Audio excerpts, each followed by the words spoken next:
Hai guys, welcome back to cerita channel Crime Scene. Kali ini saya akan membahas tentang kasus kejahatan yang terjadi antara tahun 1950 hingga tahun 1970. Kasus ini terkenal dengan istilah pembunuh paling terkejam di Amerika. Kita simak ceritanya ya guys. Pelakunya ini bernama Donald Henry Gaskins. Ia lahir di Florence County, Carolina pada tanggal 13 Maret 1933. Ia ini terlibat dalam berbagai macam kejahatan guys, mulai dari pencurian, penculikan, perampokan, pemerkosaan, dan pembunuhan tingkat 1. Ibunya bernama Eulalia Parrott, dan ayah kandungnya nggak tahu kemana, tapi yang pasti ibunya ini selalu tinggal dengan pria-pria yang berbeda setiap saat guys. Jadi masa kecil Gaskins ini bisa dibilang dia itu sangat menderita ya, karena dia ini sama sekali nggak disayangin oleh ibunya. Ia juga dicuekin, dibiarin gitu aja, jadi kurang kasih sayang. Dan waktu umur 1 tahun, Gaskins ini sempat meminum minyak tanah sebanyak 1 liter guys. Dan itu membuat tubuhnya itu kejang-kejang dan kayak ada beberapa otot saraf tuh jadi kayak agak kurang normal ya guys ya, maaf ya. Nah, lalu semasa dia kecil ini, karena dia nggak diperhatiin sama ibunya, dia ini sering jadi sasaran kemarahan oleh ayah tirinya guys, atau pasangan ibunya yang lain.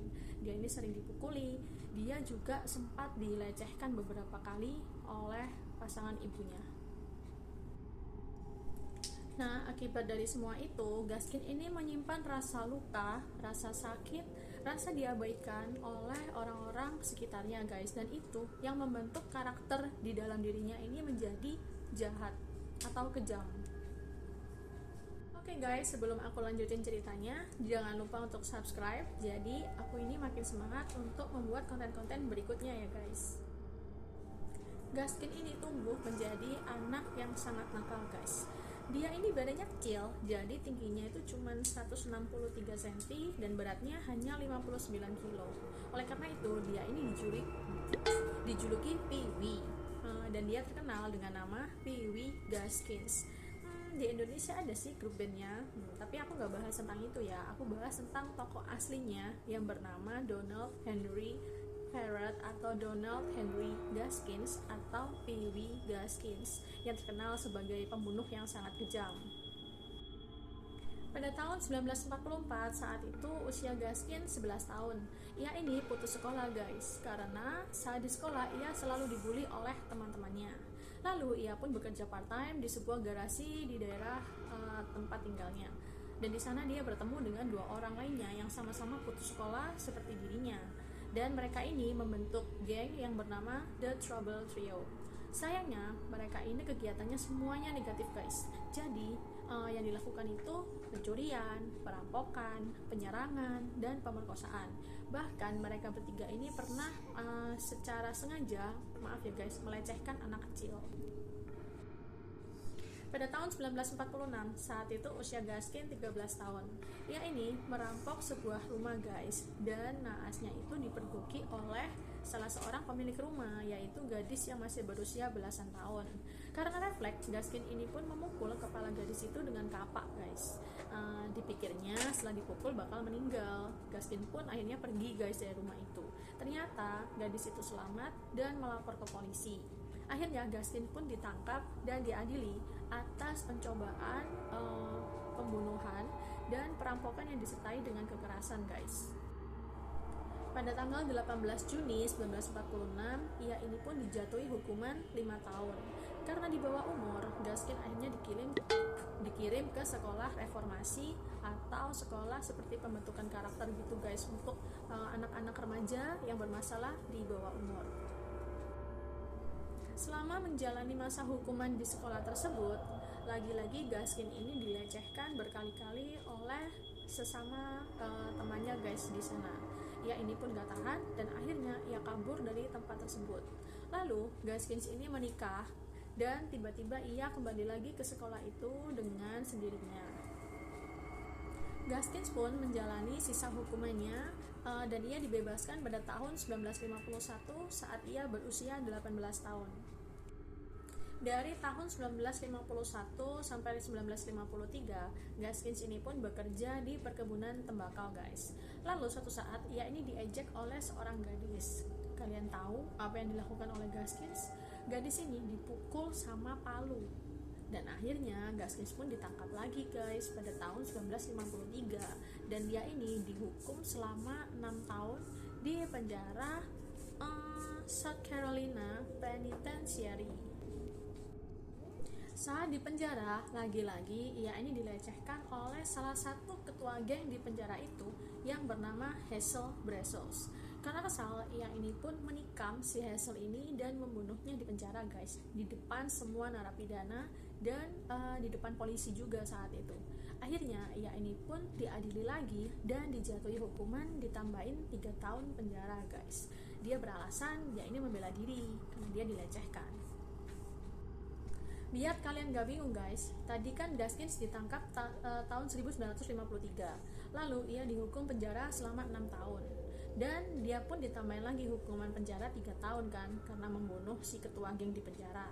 Jadi total hukumannya itu adalah harusnya dia bebas itu tahun 1962. Tapi ternyata pada tahun 1955 Gaskins ini kabur lagi, guys, dari penjara. Ia kabur lewat truk pengangkut sampah, guys. Ia sembunyi dalam situ dan ia ini pun pindah ke daerah Florida. Di sana ia bekerja ikut kayak sirkus gitu. Tapi polisi ini pinter, guys. Dia berhasil menangkap si Gaskins ini lagi dan dijebloskan ke penjara lagi. Tapi akhirnya ia ini dibebaskan pada tahun 1961 dengan pembebasan bersyarat. Tahun 1961 sampai 1963, Gaskins ini melakukan beberapa perampokan lagi, guys, tapi ia nggak ditangkap polisi. Lalu pada tahun 1963 akhir, ia ini ditangkap polisi karena ia melecehkan seorang anak berusia 12 tahun, guys. Saat proses pengadilan, Gaskins ini tiba-tiba kabur lagi, guys. Ia kabur ke Georgia. Tapi polisi berhasil lagi untuk menangkap Gaskins dan ia dihukum 8 tahun penjara. 1963 ditambah 8 tahun hukuman penjara, harusnya kan Gaskins ini bebas pada tahun 1971. Tapi entah kenapa pengadilan memutuskan untuk mengurangi masa tahanan Gaskins, guys. Ia dibebaskan tahun 1968 dengan pembebasan bersyarat. Gaskins pun akhirnya pindah ke daerah Sumter, South Carolina.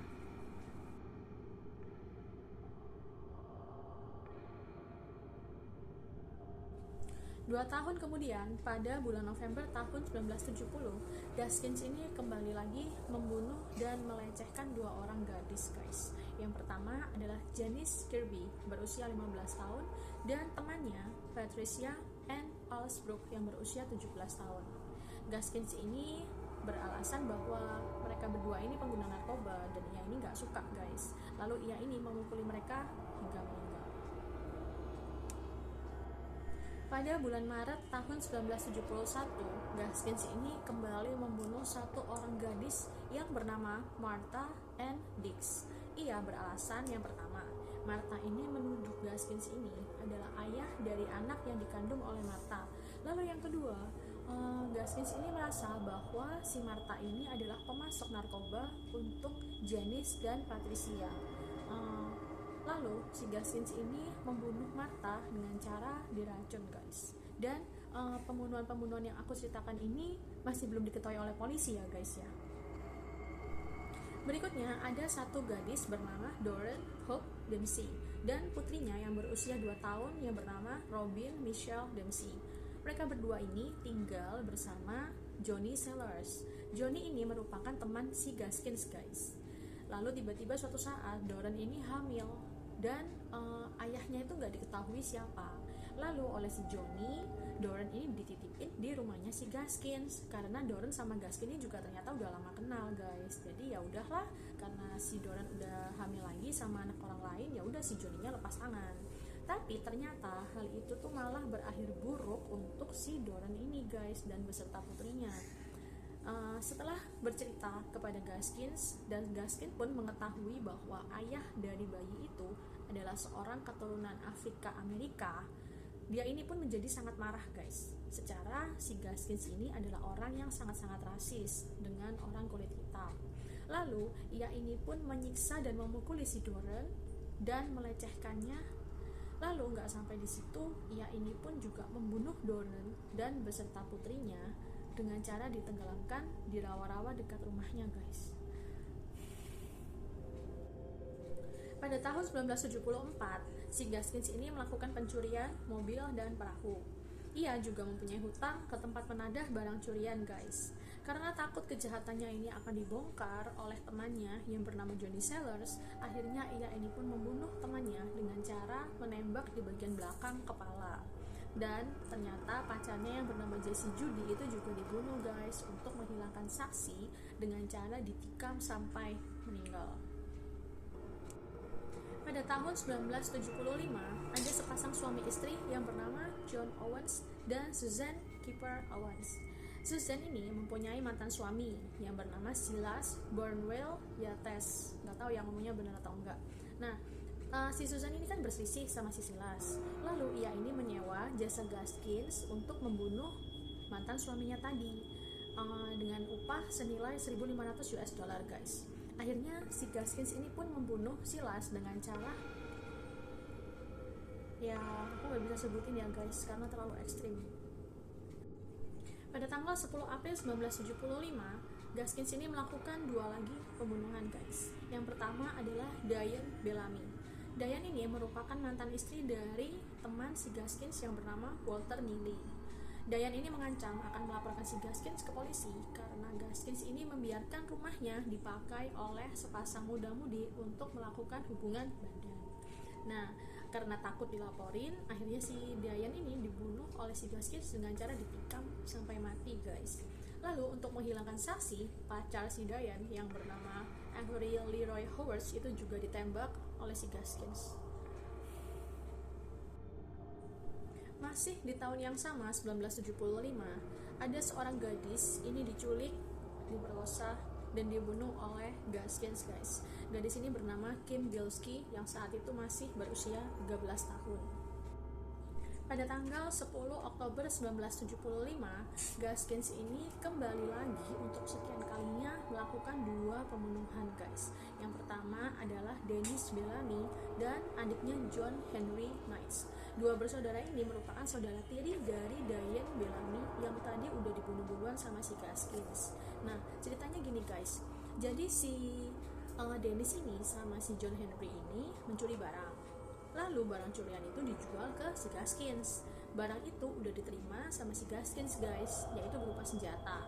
Tapi si Gaskins gak bayar-bayar. Lalu akhirnya si Dennis ini nagih mana uangnya gitu loh sama si Gaskins. Tapi Gaskins ini beralasan, oh iya gini aja deh, aku kan gak bisa bayar, jadi senjatanya aku kembaliin aja.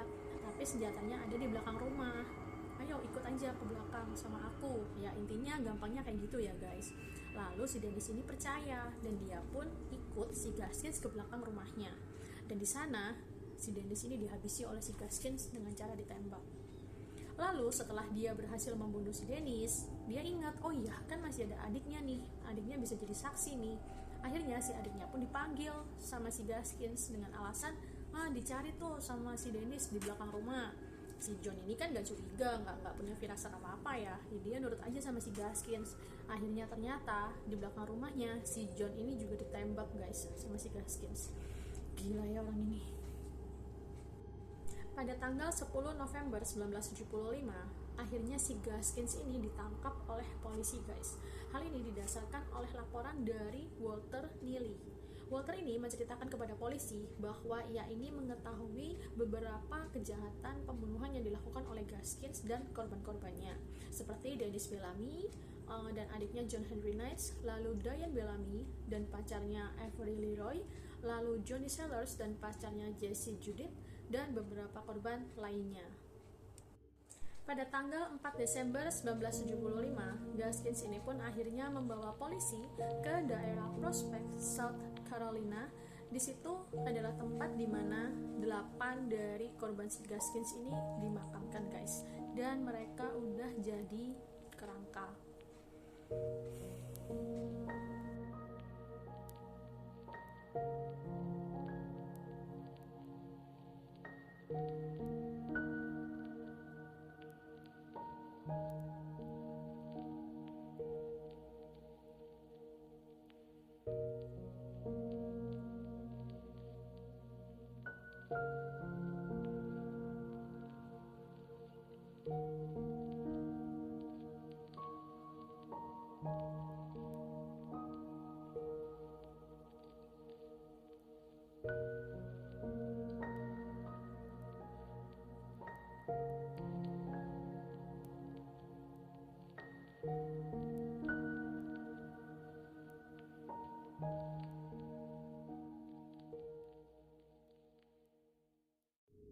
Setelah dilakukan penyelidikan dan investigasi selama beberapa bulan, akhirnya pada tanggal 24 Mei 1976, Gaskins pun itu dituntut dengan 8 kasus pembunuhan, guys. Dan akhirnya pada tanggal 28 Mei 1976, Gaskins ini pun akhirnya dijatuhi hukuman mati dengan kursi listrik.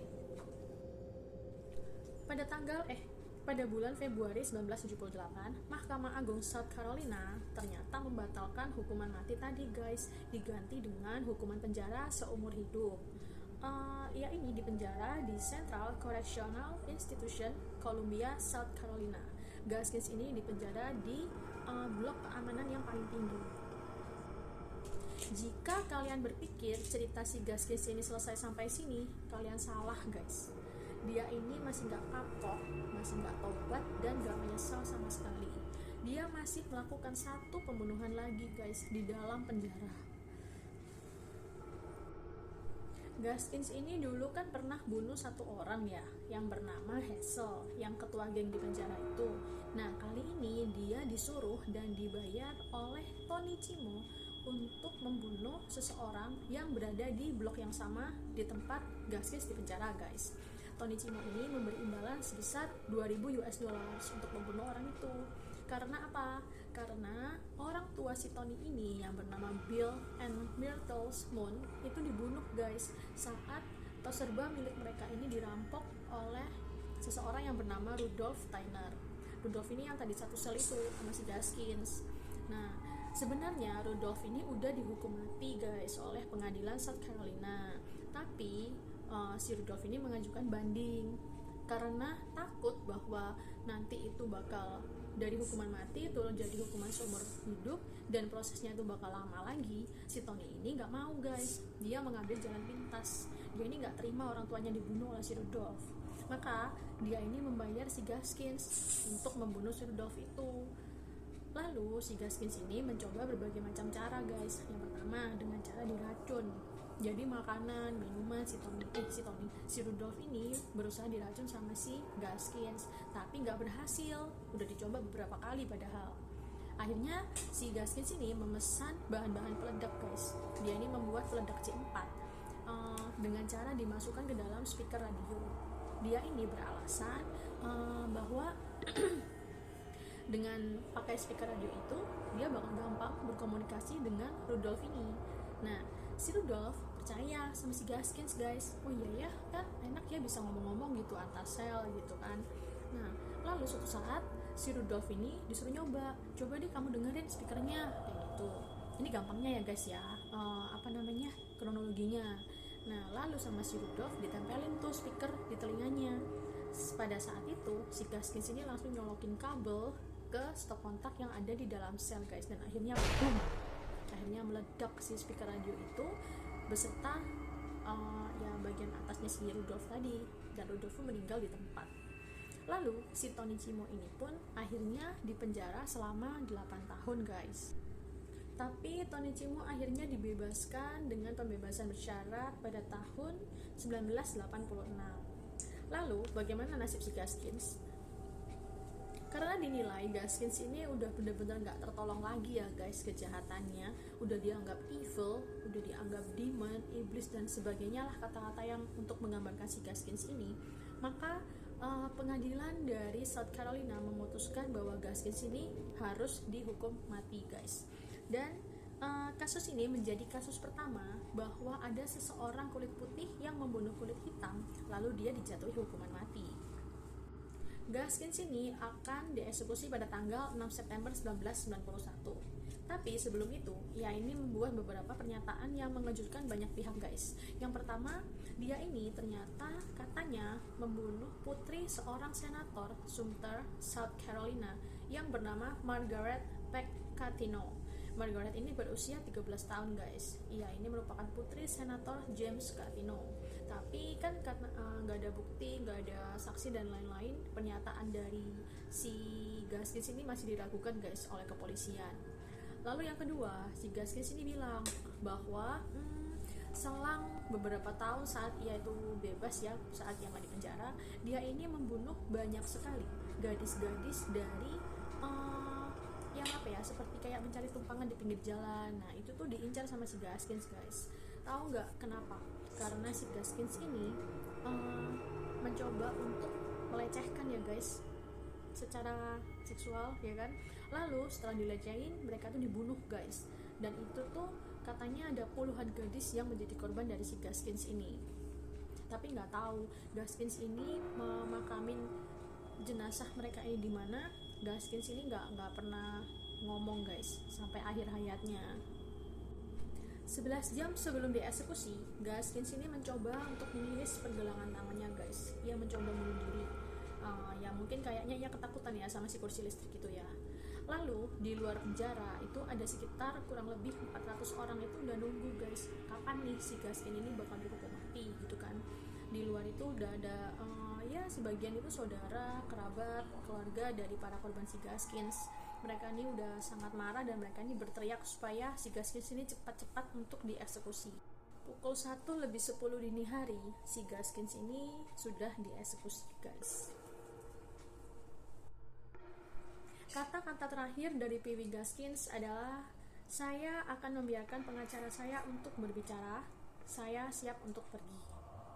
Dan inilah, guys, kisah lengkap tentang P.W. Gaskins, yaitu seorang pembunuh yang terkenal paling kejam di Amerika Serikat. Ia ini mampu melakukan penculikan, pencurian, perampokan, tindak pemukulan, penyerangan dengan kekerasan, dan pembunuhan, guys. Oke, jangan lupa untuk subscribe, like, dan tekan tanda loncengnya supaya kalian tahu ada video berikutnya dari Cerita Channel. Bye-bye, guys.